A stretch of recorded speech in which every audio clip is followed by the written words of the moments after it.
global. Hakikat utamanya adalah menyadari bahwa semua elemen di dunia, manusia, alam, ekonomi, budaya, saling berhubungan dan saling mempengaruhinya. Misalnya, perubahan iklim di Asia dapat mempengaruhi pasukan pasangan di Eropa. Kesatuan dan keragaman mengakui bahwa dunia memiliki nilai dan tujuan bersama, seperti kesejahteraan manusia, tetapi juga memiliki keragaman budaya, bahasa, dan sistem sosial yang perlu dihargai. Kemungkinan bersama menyadari bahwa masalah-masalah seperti pandemi atau krisis energi tidak dapat diselesaikan oleh satu negara saja, sehingga membutuhkan kerjasama dan operasi global. Kementerian bersama menyadari bahwa masalah besar seperti pandemi atau krisis energi tidak dapat diselesaikan oleh satu negara saja, sehingga membutuhkan kerjasama dan operasi global.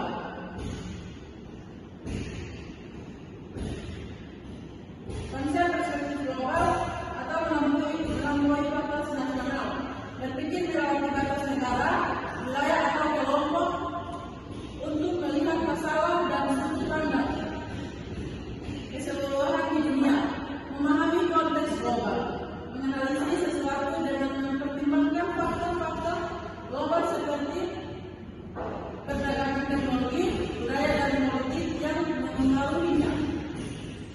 Memahami konteks global, menganalisis sesuatu dengan mempertimbangkan faktor-faktor global seperti perdagangan teknologi, budaya, dan politik yang mempengaruhinya. Sampai di sini ada pertanyaan? Ada Ibu?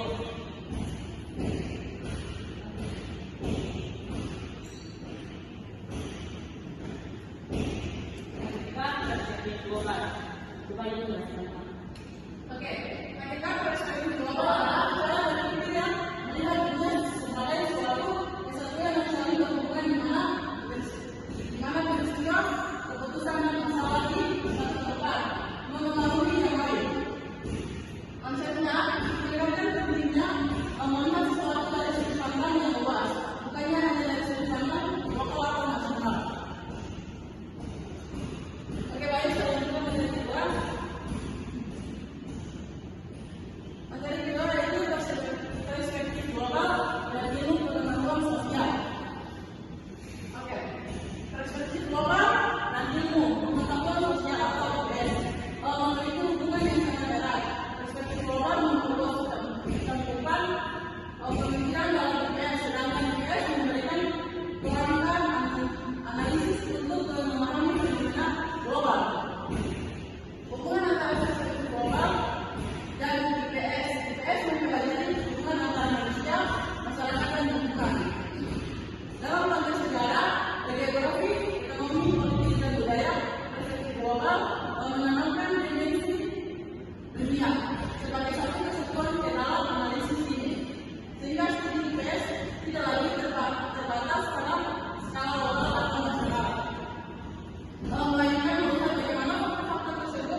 ada pertanyaan dari anak-anak?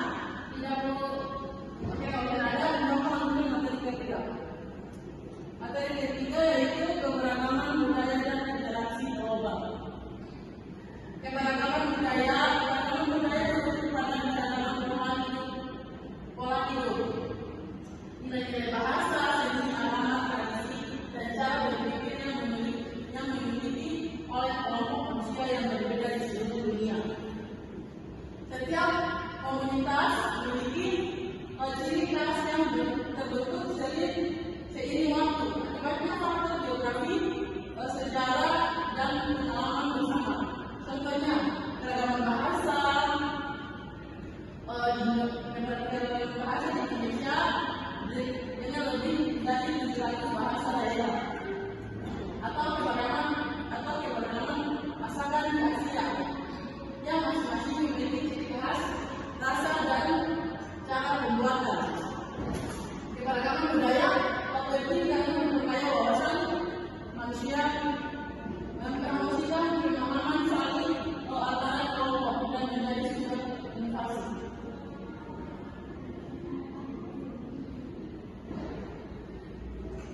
Interaksi global adalah proses pertukaran dan hubungan antara individu, komunikasi, atau negara di seluruh dunia yang semakin erat dan cepat. Didorong oleh kemajuan teknologi seperti internet dan transportasi, perdagangan internasional, dan mobilitas manusia. Bentuk interaksinya beragam: perdagangan barang dan jasa, pertukaran budaya seperti musik, film, atau gaya hidup, kerjasama ilmiah hingga hubungan diplomatik. Contohnya budaya Korea yang menyebar di seluruh dunia, Hallyu Wave, atau perusahaan multinasional yang beroperasi di banyak negara. Sampai di sini ada pertanyaan dari anak-anak? Iya, Ibu. Apakah tolong coba? Iya, Ibu. Dan kelima, kesenjangan negara maju dan negara berkembang. Kesenjangan ini merujuk pada perbedaan yang luas dan terus berkembang dalam berbagai aspek seperti ekonomi, sosial, teknologi, dan infrastruktur antara negara yang sudah mencapai tingkat perkembangan tinggi. Negara yang masih dalam proses perkembangan, sedangkan negara berkembang contohnya negara Amerika Serikat, Jerman, dan Jepang. Sedangkan negara berkembang antara lain Indonesia, India, dan Nigeria. Ekonomi, negara maju memiliki produk domestik bruto (PPDB) per kapita yang tinggi, sektor industri dan jasa yang maju, serta akses ke pasar global yang lebih baik. Negara berkembang seringkali tergantung pada sektor pertanian. Apakah di sini ada pertanyaan? Ada, Ibu. Silakan lakukan aja bergantung pada apa? Sektor pertanian itu kayak bagaimana ya? Sektor pertanian.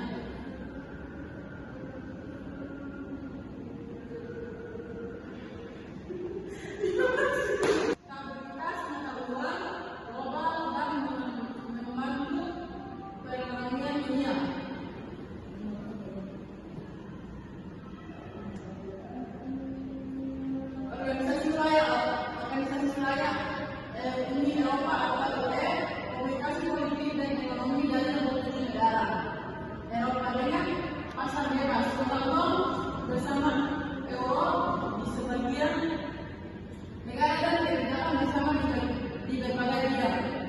Asosiasi negara Asia atau ASEAN. Kerjasama antara 10 negara Asia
tersebar di seluruh dunia dalam waktu singkat.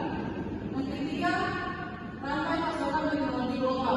Komponen teknologi dibuat di berbagai negara dan dirakit bersama.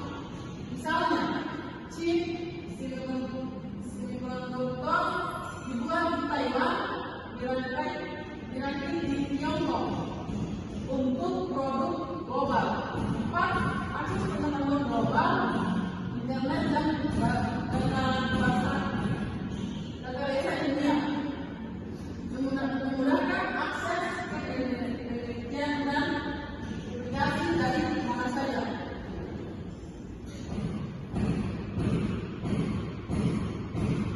Dampak positif satu yaitu percepatan penemuan dunia. Kolaborasi global mempercepat penyelesaian masalah kompleks. Misalnya, pengembangan vaksin COVID-19 hanya butuh beberapa bulan buat memperluas akses teknologi.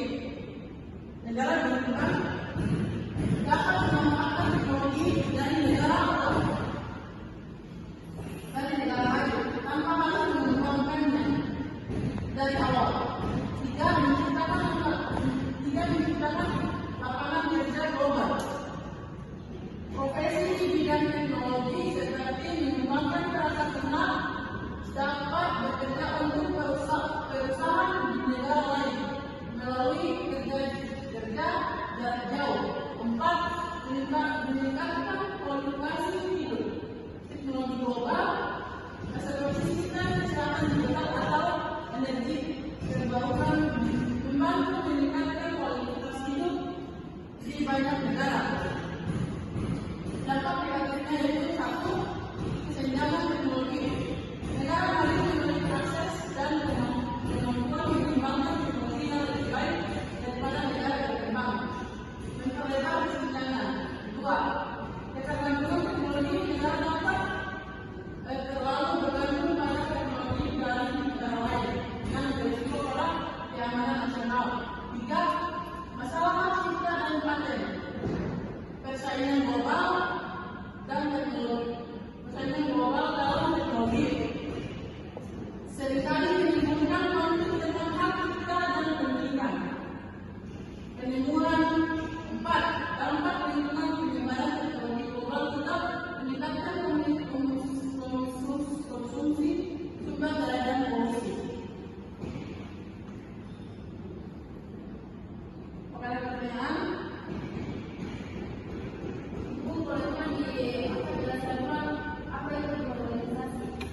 Apa itu globalisasi? Dalam penggunaan teknologi merupakan proses pertukaran penyebaran dan integrasi pengetahuan dunia. Evaluasi dan teknologi di seluruh dunia yang semakin besar dan semakin cepat berjalan. Ini dimungkinkan penelitian dengan perusahaan dari berbagai negara bekerjasama berbagi penemuan dan mengembangkan teknologi yang berdampak global. Apakah sudah mengerti? Sudah. Tunggu, Iska.